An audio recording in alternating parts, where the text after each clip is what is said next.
Okay, now here we are looking at the part 2 of family, and what we're going to look at predominantly here are transitions and problems within families. Now, this can be a wee bit of a sensitive issue, as often when we talk about it in family sociology, it can be a very sensitive issue because we're looking at some things that can be particularly personal for some individuals, either their own families or their own personal families. So I'm going to tiptoe around it a wee bit because being online, it's a little difficult to talk about some of these things and not knowing how people are handling it. We're also going to look at diversity in families and where the family is going in relationship to diversity. We're also going to look at and spend a fair bit of time really in this particular part on the theoretical perspectives of family. And again, I have to emphasize, this is not unlike wearing sunglasses and looking at Canadian or international families. Each set of sunglasses with a different lens for coloring will give us a different view of how those families are put together and what the purpose of family is in society. So we're going to look at those theories. And we'll look at some of the, briefly review what are some of the issues that might be a part of the future of family. And so we'll consider those issues. So some questions around what are some of the key assumptions of the functionalists? And we've already talked about some of these theories. So what would be some of the key assumptions about the functionalists looking at family? Conflict theorists, feminists, symbolic interactionists, and postmodern perspectives when they consider family. And what significant trends affect many Canadian families today?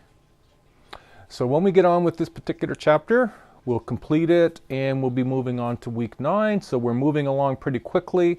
We're on the second half of the semester, and I wish you all good luck and welcome back.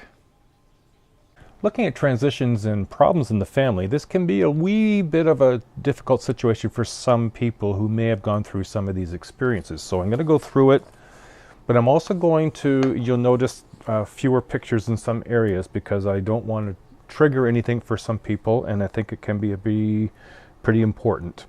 So we're going to begin with looking at family violence and divorce. So when we begin with family violence, here's where I'm not going to be adding any pictures. Spousal abuse refers to the violence and or mistreatment that a woman or a man experiences at the hands of the marital common law or same-sex partner. This can include physical abuse, sexual abuse, economic or financial abuse.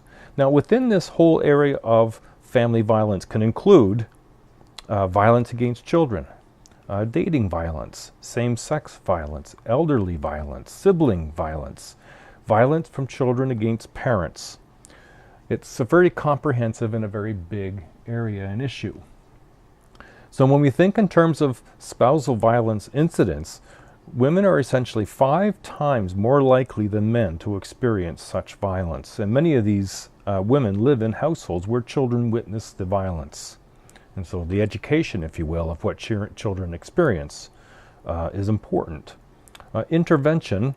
The feminist movement has done much to protect women against abuse. It's affected influence on the law and how police respond to domestic violence. It's influenced the education of an entire population on what is domestic violence and what are the appropriate things to be able to do, providing supports for persons going through these experiences.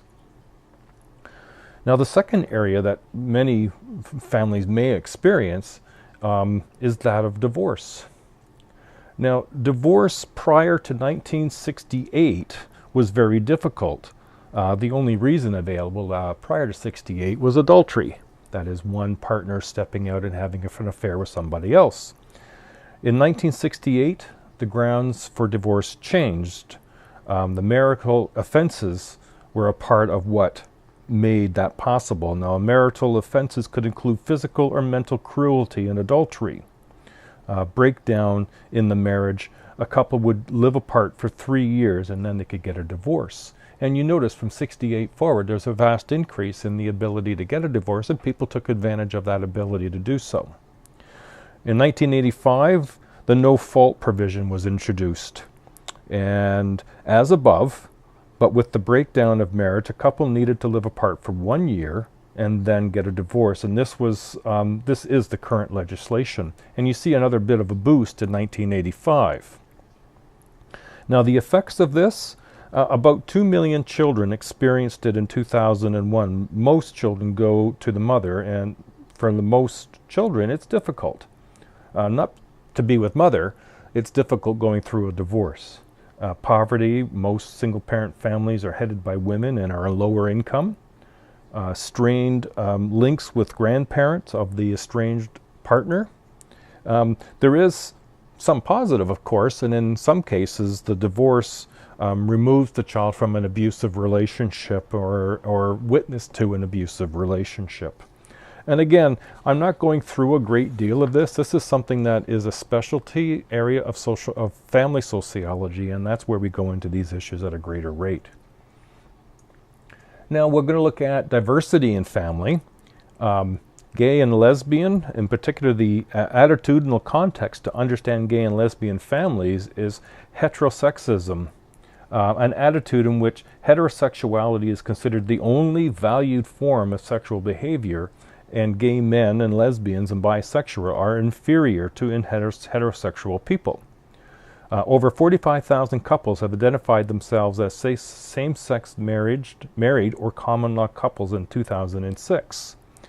Now, the research doesn't support that homosexual or gay couples produce or influence children in a negative way or are worse couples. In fact, that's not what the evidence and what the data suggests at all.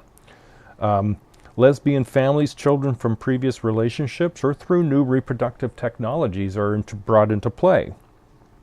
Now, there's also greater diversity among singles. Singlehood, as it's being coined. We find in 1971, 50% of Canadians between the ages of 20 and 24 were married, and in 2001, only 10% were married in the same age group. Now, there's lots of reasons for that. Part of it is people are choosing to get married later. They've gone on to post-secondary education. They've gone on to get a career, want to get established, have other goals, haven't found the right partner. There's lots of reasons why people have chosen to be single longer. About 25% of households in Canada are single-person households, yet only about 10% of all Canadians will remain single throughout their lives. So why remain single? Well, for women, the choice can be career, the availability of appropriate partners without marriage, and sex partners without marriage, the belief that single life is filled with excitement, individualism, and a lack of familial attitudes. Some remain single not out of choice, but because of a lack of economic stability. And so when we look at singleton, or singlehood, it's not as uncommon as it once was. And the reasons that singlehood is occurring are for reasons that are economic, certainly personal, and having a profound impact on the direction that is in the long run. So looking at some theoretical perspectives, sociology of the family is a subdiscipline, as I've already mentioned several times, of sociology that attempts to describe and explain patterns of family life and variations in family structure. And we're going to look at the functionalists, the conflict, feminists, symbolic interactionist, and postmodern. We'll start with functionalism. So the functionalists, the main theme emphasizes the importance of the family in maintaining stability in a society and the well-being of individuals. So the whole point is about trying to have family being that stable point, that if it's successful and stable, it influences overall society to also continue to be stable.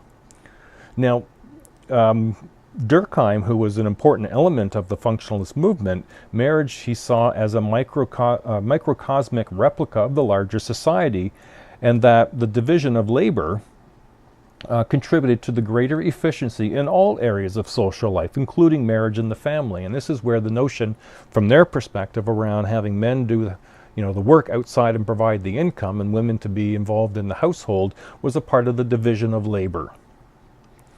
Now, Parsons, another important sociologist in the area of functionalism, looked upon the family as having 4 key functions. Sexual regulation, that is to say, the couple stays together as a family, the couple engage in sexual activity with one another and don't go outside the relationship. So it was the regulator. By being married, that was the commitment that you were making to one another. 2, socialization. And so raising kids because you were having sex and producing children meant that your job was to socialize those children, raise them according to what would be successful in any society. 3rd was economic and psychological support. You provide the income that helps maintain successfully children, and the psychological support to show that you cared about them and loved them and helped them be successful, well-adjusted people. And 4, the provision of social status. Based on where your parents are, was this kind of social status you inherited. Now, you certainly, through either your own means, education, and career, may have changed your social standing, but your family was a provider of that social standing for you. And so that was the functionalist perspective. Stable, create stability within society, divide the labor to support that stability, and provide 4 key functions of what the family does to be successful as a family. Now, not all theories follow that same line of thinking. Conflict theorists, we'll look at next, the theme here was families vie for the limited resources that are a setting for conflict and power struggles. Engels, who was an important conflict theorist, in The Origins of Family, private property and the state, where husbands were the bourgeois, the rich, and the people who had the influence, if you will, the power and the influence over the family, and wives who were the proletariat, who were more the subservient. Now that's kind of an older view, and yet I think it would depend on who you talk to as to how old that view is in today's society. Another theme was, how does class conflict affect families? So the bigger picture was, how does this conflict of scarce resources and trying to gain those outcomes of scarce resources, how does that influence the overall, economically, in say Canada, how does that affect each family? Now, the feminists have a very familiar perspective, and it's been referenced earlier in the video. So with feminist theory, we look at patriarchy. There are more types of family than the nuclear one is from the feminist perspective. There's patriarchy, which is the nuclear one, which has been a source of pain and struggle within the family for women in particular. Patriarchy is the hierarchical system of social organization in which cultural, political, economic structures are controlled by men, and women are subordinate, and it begins within the family. Now, the dark side emphasis from the feminist perspective was abuse and family violence occurs in this sort of relationship. And so it included this in the perspective is the desire to change the family system from one of control to one of freedom, maybe more egalitarian. The symbolic interactionist, remember this is the micro version, so this is the only one that is micro, and it sees that families are socially constructed. Each family has a unique understanding as to their identity. Marriages are socially constructed to the sharing of a common reality of the, from two separate realities, the men and women. So by definition, the family is a group of interacting personalities. So how do they view family problems? Well, the use of language is important from the symbolic interactionalist. Rather than the use of term domestic violence, the better term included husband or wife abuse. Communication issues are what are very big with symbolic interactionalists. The gender differences between men and women, they differ in how they communicate with one another, and so that kind of play a role in the whole notion of what are family problems from a symbolic interactionalist perspective. And then last of the theory, we will look at postmodern. And postmodern family, they view family as very permeable. Now that's just meaning it's allowing things to come and go through it. It's capable of being diffused or invaded in such a manner that an entity's original purpose is modified or changed. Nuclear family as one form. A nuclear family is only just the one form, if you will. Urbanity is another characteristic of overlapping public and private issues regarding family, is that, you know, today our work is so invading our private life of family that you might be working on weekends and in the evenings. And I know in my own experience, that's exactly what happens. I work at night and I work on the weekends most often. It's part of what work has become. It's that urbanity. That is that back and forth between the overlap of public and private. And so the scenario for postmodern family, well, we'll see, you know, more women-headed and old woman alone, and technology of domestic work and paid home work, and reemergence of home sweatshops, telecommunicating, electronic cottages, urban homelessness, intense violence. They take a much more of a negative view, if you will, but they do consider the sort of influence of the modern world on people's lives. And then the last thing we'll touch on here, we'll be looking at future of families. And in this, we're going to see that we're going to start to see an increase in family, sort of the increase in family diversity. Because of more people interacting with one another, we'll see more relationships formed out of those interactions. We'll see an increase in dual earning families, both men and women, husband, wife, both working and raising kids. We'll likely see an increase in poverty for a sizable number of children unless there's intervention. There'll be a real concern in is family violence and how it will be prevented. They'll also be seeing a big increase in new reproductive techniques and how we'll play that out. Many families are sandwiched between caring for children and their elderly parents. Because Canadians marry later and have children later, they'll likely have this sandwich dynamic more. You'll see a continued decline in infertility. Most Canadians value family above all else, and so family will always be a part of society. All right, there is the end of part 2. I hope everything works out well for you, and carry on the good work. Bye for now.